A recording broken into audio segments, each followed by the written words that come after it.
দর্শক, মনোনয়ন বাতিল হওয়া প্রার্থীদের মনোনয়নের বৈধতা ফিরে পেতে নির্বাচন কমিশনে চলছে আপিল শুনানি। সেখানে আছেন সহকর্মী আরেফিন শাওন। সরাসরি কথা বলবো তার সাথে। শাওন, নির্বাচন কমিশনে আপিল শুনানির সবশেষ কি তথ্য আছে আপনার কাছে?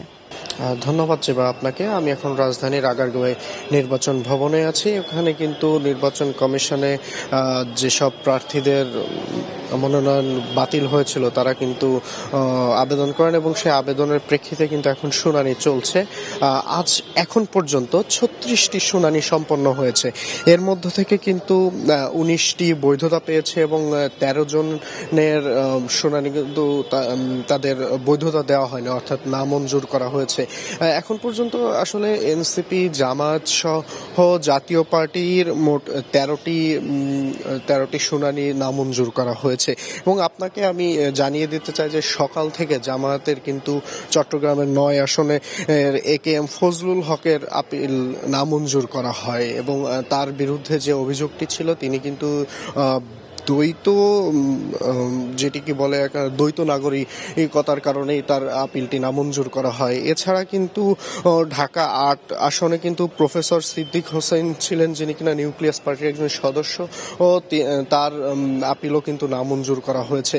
এবং আপনাকে জানিয়ে রাখি যে এছাড়া কিন্তু চাঁদপুর ২ আসনে যে তানভীর হুদা স্বতন্ত্র থেকে যিনি নির্বাচন করতে চেয়েছিলেন তার আপিলও নামঞ্জুর করা হয়েছে এবং তার বিরুদ্ধে যে বিষয়টি এখানে উল্লেখ করা হয়েছে যে তার ঋণ খেলাপি এবং তথ্য গোপন করা এবং সাথে ভুয়া স্বাক্ষরের বিষয়টি উল্লেখ করা হয়েছে। এবং আপনাকে আরেকটা বিষয় জানিয়ে রাখি যে রাষ্ট্র সংস্কার সংগঠন আর রাষ্ট্র সংস্কার আন্দোলন যে সংগঠন সেটির সভাপতি তিনি কিন্তু বলেছেন যে অভিযোগ করেছেন যে মাঠ পর্যায়ে যে রিটার্নিং কর্মকর্তারা যে কাজ করছে তাদের গাফিলতির কারণেই কিন্তু এত আপিল, এবং এই আপিলের পরিসংখ্যানটি তিনি তুলে ধরে বলেছেন যে যদি তারা সচেতন থাকতো বা পক্ষপাত তুষ্ট না হতেন তাহলে এত আসলে আপিল জমা হতো না। এবং তিনি একই সাথে এটি দাবি করেছেন যে যদি সম্ভব হয় নির্বাচনের আগে ৩টি আসনে রিটার্নিং কর্মকর্তা পরিবর্তন বা এর একটা বিকল্প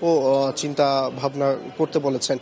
তো যেবা বিকাল ৫টা পর্যন্ত এই আপিল শুনানি চলবে নির্বাচন কমিশনে। এখন পর্যন্ত আসলে ৩৬টি শুনানি হয়েছে। তো নির্বাচন কমিশন থেকে এই ছিল আমার কাছে সর্বশেষ সংবাদ। শাওন, আপিল শুনানি চলছে, প্রয়োজনে আবারও যোগাযোগ করব।